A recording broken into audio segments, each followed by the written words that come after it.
أعوذ بالله من الشيطان الرجيم. بسم الله الرحمن الرحيم.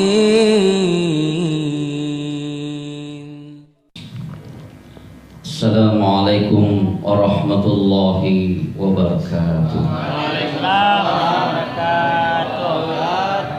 Alhamdulillahi Rabbil Alamin. Wassalatu wassalamu ala ashrafil anbiya'i wal mursalin Sayyidina Muhammadin wa ala alihi wa ashabihi rasulillahi ajma'in.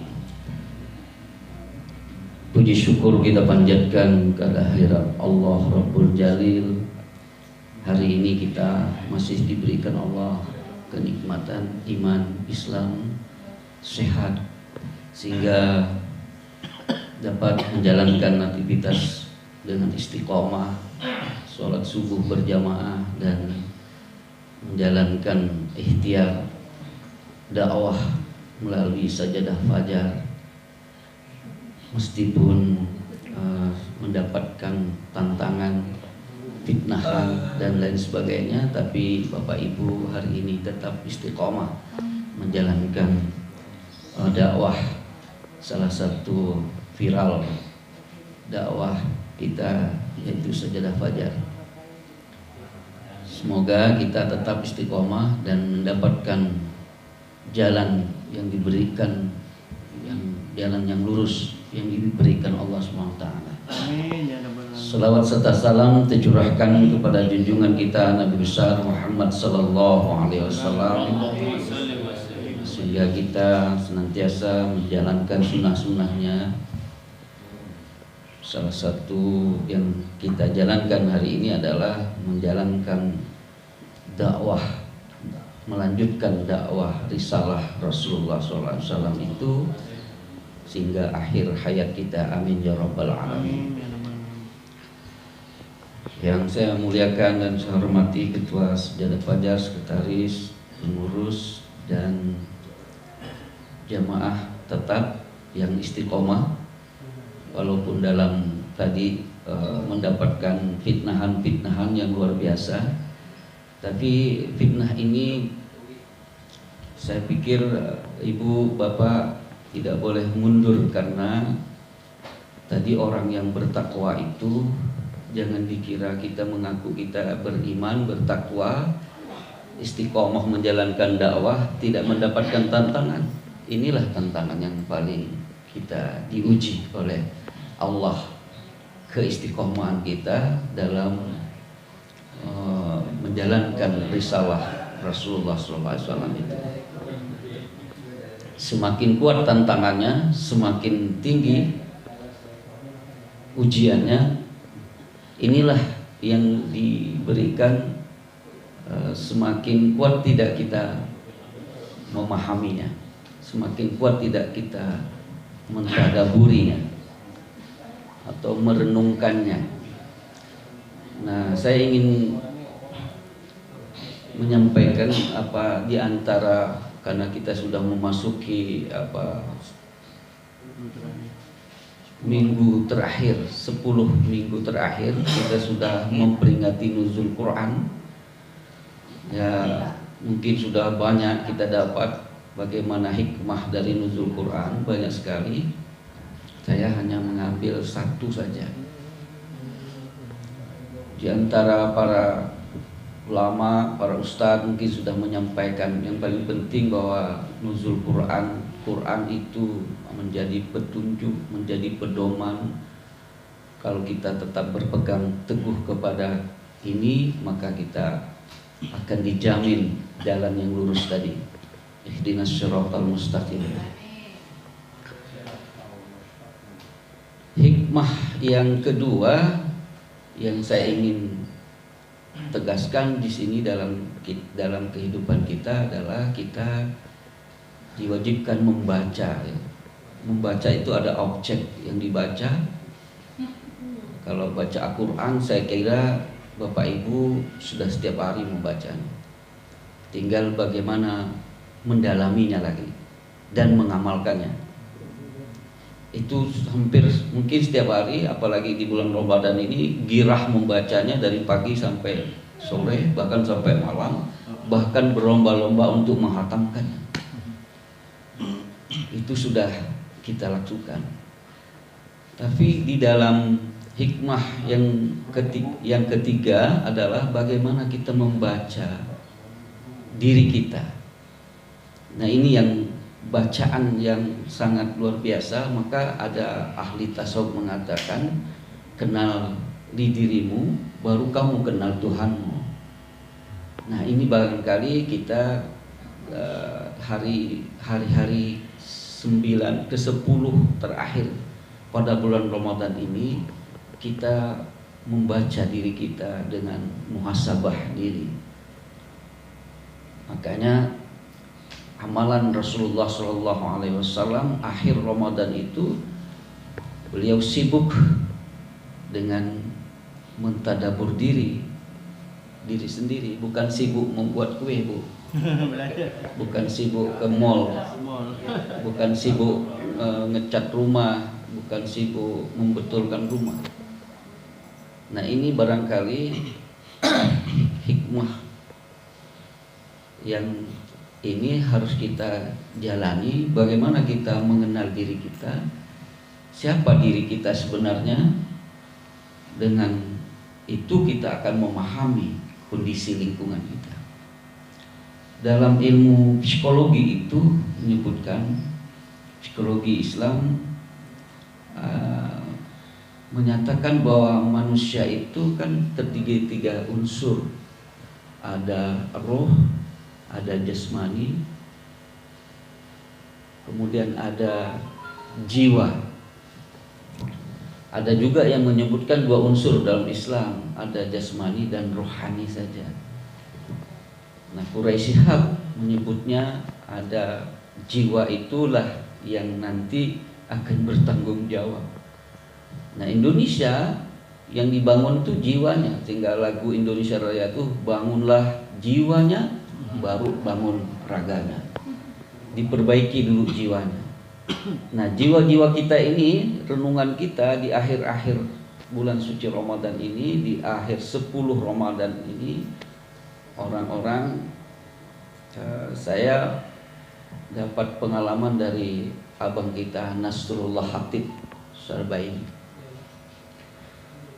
Dia punya pengalaman 5 tahun. Dia meninggalkan 10 Ramadan itu tidak beraktivitas di luar, tapi berada di masjid. Amalannya 5 tahun. Dia cerita tahun kelima itu dia diundang berangkat haji yang dia tidak pernah pikirkan, tidak pernah dipersiapkan. Diundang berangkat haji oleh ikhtiarnya itu adalah dia ketua Dewan Dakwah. Diundang berangkat haji, dan dia tidak pernah mikirkan itu, oleh Raja Saudi. Dan dia cerita luar biasa, dia menjadi tamu Allah yang dilayani, diundang oleh Raja Saudi. Itu kan ini tamu yang khusus gitu. Pergi hajinya diundang, itu tamu khusus, dilayani dengan khusus. Itu dia rasakan, dan ada kenikmatan lain. Sehingga tadi kemarin dia WA saya, di WA juga ya, mengajak kita untuk iktikaf di masjid. Dari iktikaf masjid 10 terakhir Ramadan sampai selesai. Ini sangat berat, dia bilang. Saya tanya, saya pernah ikut 3 hari saja, karena saya masih PNS tuh, masih ngantor gitu kan, keluar kantor urusan. Dia nggak mau, tidak ada lagi urusan kantor, padahal dia masih ngantor saat itu. Ditinggalkan urusan kantor itu, karena dia bertekad 10 hari Ramadan itu menggapai tadi. Kemarin Ustadz mengatakan, kalau kita mendapatkan Lailatul Qadar maka seumur hidup kita mendapatkan keberkahan, kenikmatan itu. Ya benar, 80 tahun umur kita, 83 tahun belum ada kita. Semalam Ustadz Arif, kemudian semalam di Al-Karim Ustadz Iskandar, Sarif Iskandar mengatakan kalau ada umur yang di atas 80 tahun kan sangat langka. Karena katanya Rasulullah 63 tahun. Jadi nanti kita ini umurnya tuh 60 ke atas aja gitu. Nah, siapa yang dulu, siapa yang dulu, kita tinggal menghitung aja nih. Seperti tadi Firman Montako 52 tahun.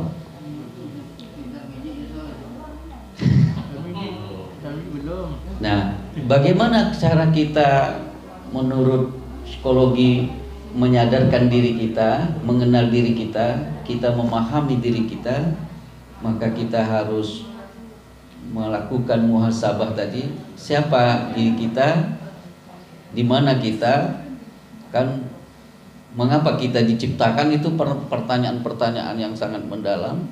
Mengapa kita diciptakan, mengapa kita harus ada. Nah, barangkali inilah menjadi pilar untuk memperbaiki diri kita. Apakah kita sudah masuk orang-orang yang takwa tadi? Banyak sekali dalam Al-Quran, tadi surah yang kita baca, orang yang takwa itu akan Allah berikan pertolongan. Yakin kita Bu ya Pak? Pasti. Nah, sajadah fajar ini dapat tantangan tadi, dapat apa? Fitnahan itu jangan dianggap fitnah Bu. Ini Allah mencoba kita. Ibu nih yakin apa tidak dengan dakwah sajadah fajar? Apa yang didapat di sajadah fajar? Pergi setiap subuh kira-kira. Ini kan harus kita renungkan juga. Apa yang ibu dapat? Ada orang mengatakan, ngomong dengan saya, apanya tuh Pak Munir itu? Ulama bukan, mengalahkan ulama di Mekah saja lockdown, kok dia masih aja melaksanakan sajadah fajar gitu. Itu bahasa itu Pak. Kamu ada orang yang ngomong. Jadi kemarin yang saya sampaikan kan ujian keimanan kita ini. Hari ini kita kan melihat Bu ya, ustaz ulama ngomong. Ada lagi kemarin kan bupati kayak ngomong, menutup masjid kan? Apa kurangnya ulama-ulama Mekah aja tutup katanya. Lalu beragama ngelihat Mekah gitu.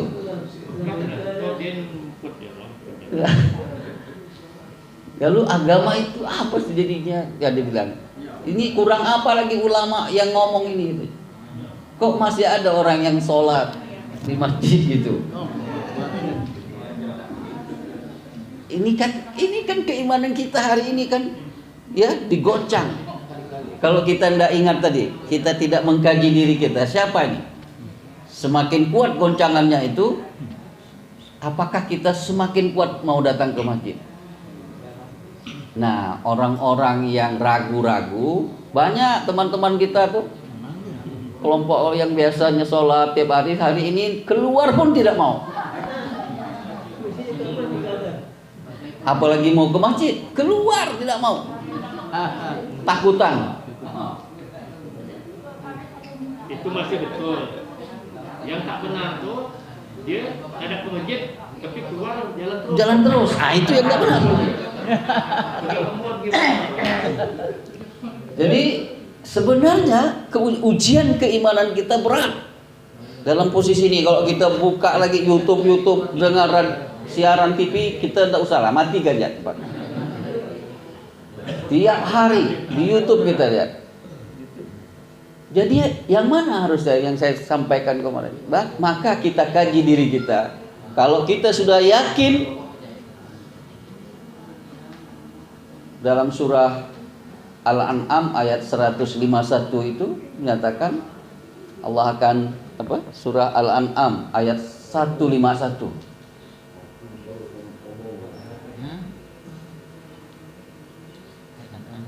Apa artinya? Kalau Allah sudah berikan kita jalan, nah ini kan kita sudah ditunjukkan jalan yang benar Bapak Ibu nih. Ikut sajadah fajar dalam rangka menjalankan syiar dakwah Rasulullah. Kalau 6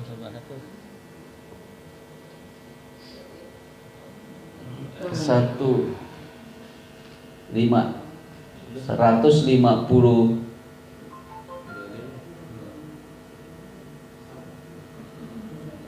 151 ya? Bukan, enggak.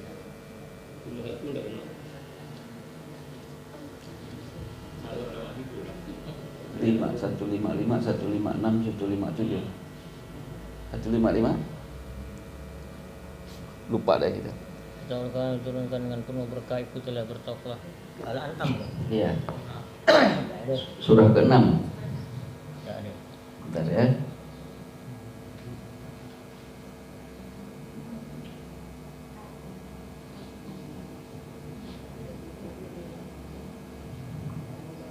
Siapa yang mendustakan ayat Allah? 125, Pak. Ayat 125. 125. Barang siapa yang dikehendaki Allah mendapat hidayah, Ya. dia akan membukakan dadanya untuk menerima Islam. Barang Iya. siapa yang dikehendaki menjadi sesat, dia jadikan dadanya sempit sesat. Nah, kalau kita sudah diberikan Allah jalan ini, maka kita itu dapat cobaan Jalan itu Tuhanmu yang lurus ya. lurus. Kita tetap tidak sesak dada kita. Jadi Bapak Ibu, Pak Munir, kalau dapat ujian jangan sesak dada kita, tenang aja. Ini ujian gitu. Nah, kita kaji diri kita itu, kalau kita sudah merasa ini benar sesuai dengan pengetahuan yang kita miliki, jalankan aja Pak. Itu janji Allah. Surah ke Al-An'am ayat 125, kemudian 126-nya, hendaklah kita istiqomah menjalankannya. Kalau kita istiqomah, 126-nya, jalan itu lurus. Kemudian 127-nya Allah janjikan apa? Babus salam. Babus salam itu, itulah tadi menurut ahli tafsir itu ada 3, ada tempat, daerah, wilayah, negara, rumah. Yang paling dekat adalah Babus salam itu ada di diri kita. Insya Allah kalau kita kaji dalam diri kita itu, Kalau 645 udah bersurai. maka kita akan mendapatkan ketenangan. Ya, Ketenangan. pagi lagi ceramah. Mendapatkan ketenangan lahir batin Ya, kita. pagi lagi ceramah. Nah, Ini ini beberapa yang orang harus cakap. kita jalankan dalam Nih, terakhir 10 Ramadan terakhir ini. Kita muhasabah diri kita, melihat apa yang kita kerjakan yang lalu. Dalam surah Ya ayyuhallazina amanu taqullah, dalam surah Al-Asr 18, Ya ayyuhallazina amanu wal takum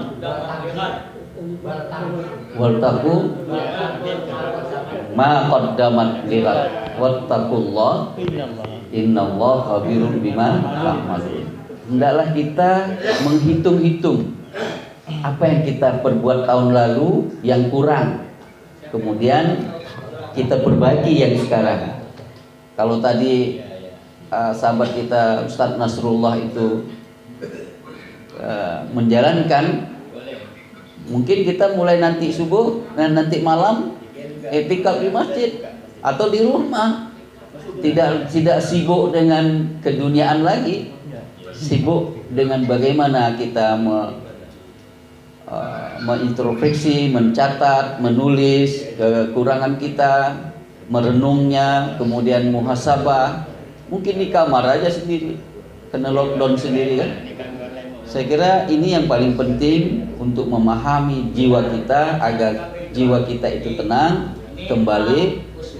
Dengan ketenangan yang baik, insya Allah kita akan tetap melaksanakan ibadah itu dengan tenang pula, karena hati kita jiwa yang tenang gitu kan. Panggil jiwa yang tenang. Psikologi di dalam jiwa yang tenang itu akan terkesan bahwa kita akan melaksanakan ibadah dengan khusyuk pula. Disinilah yang diperlukan jiwa yang tenang itu untuk menjadikan ibadah-ibadah kita menjadi khusyuk dan menjadi target tujuan kita akan kita tentukan dan akan dapat kita capai.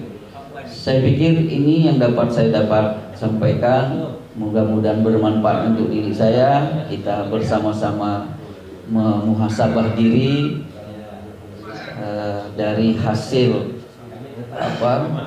telahan selama kita ikuti sajadah fajar, apa yang kita peroleh, mungkin ini cobaan, jalankan yang baik, insya Allah kita akan mendapatkan ketenangan dan kebahagiaan.